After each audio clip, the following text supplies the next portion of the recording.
دەسەڵاتدارانی عراقی دەستگیرکردنی 20 ئەندامی تۆڕێکی تاوانی ڕێکخراو ڕادەگەیەنن. لە لێدوانەکەی ئەمڕۆ شەممەی دەسەڵاتدارانی عراقدا باس لەوە کراوە دەستگیراوە بەسەر نزیکەی 7 کیلۆگرام لە مادەی هۆشبەر و زیاتر لە 14,000 حەبی بێهۆشکەریش.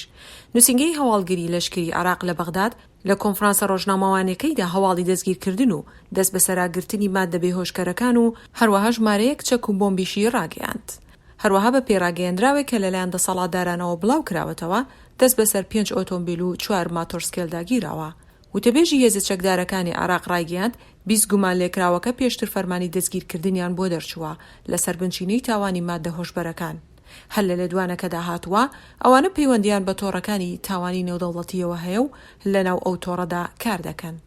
ئەو ئۆپراسیۆنە لەلایەن دەستگای هەواڵگیری لەشکری عراق و فەرماندەی دژە تیرۆری عراقی لە بەغدادی پایتەخت بەڕێوە چوو.